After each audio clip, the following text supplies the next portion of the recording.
Well, we're going to go ahead and start off with everyone's most favorite and familiar question. Kevin, what was your first computer? My first computer was a crappy Acer, mid-tool computer. Didn't work. I think all the Acer computer just didn't work at the time. That's how they built such a great brand after, right?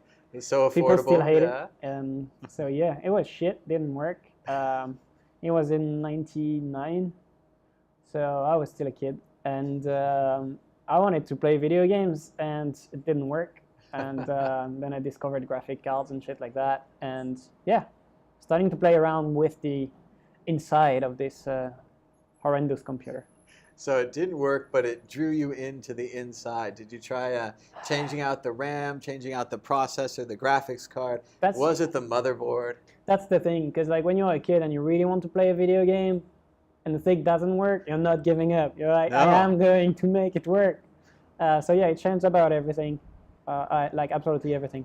And it actually brought me to do some overclocking and stuff. And over the year, I did a lot of shit, like up to like competition with liquid nitrogen and stuff. Whoa, so serious. Just because of a crappy computer. Thanks, Acer. There you go. And of course, I have the older stories. We used to have different versions of our AutoExec and config sys for different memory configurations for different games. So if you wanted more virtual memory, you'd load this. And if you want less virtual memory, you'd load this. And of course, this was a time where you'd load every game from DOS, because if you went into Windows and then loaded your game, always going to load slow, and it doesn't run in a window. And yeah, we had different memory configurations for booting the machines. So.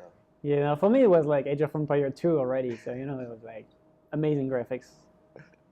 So you had a computer that wouldn't let you play games. Is there anything else you did with the computer? Photoshop, typing tutors, anything educational that you got out of it? No, probably not. I got internet like maybe a year or 2 years after, so I had a computer without internet, which kind of sound weird for the kids now. It's like a black box. What do you do with it? In a closet. Yeah, you can't connect to anything. You try to fix it first. That's the first thing. How do you fix it? How do you know? You connect it to the internet. Yeah. No Google. Just play with it. Yeah. So no, nothing crazy. I didn't really go into coding or anything like that, especially not early on. So. And from there, did you continue with computers, or did you kind of drift away? Did you study them in school, or was it just kind of a hobby? It became a passion, actually. So yeah, doing all this hardware stuff. So first computer was shit. So second computer, I was like, how do I build a computer myself? Because like, I'm not going to buy another one.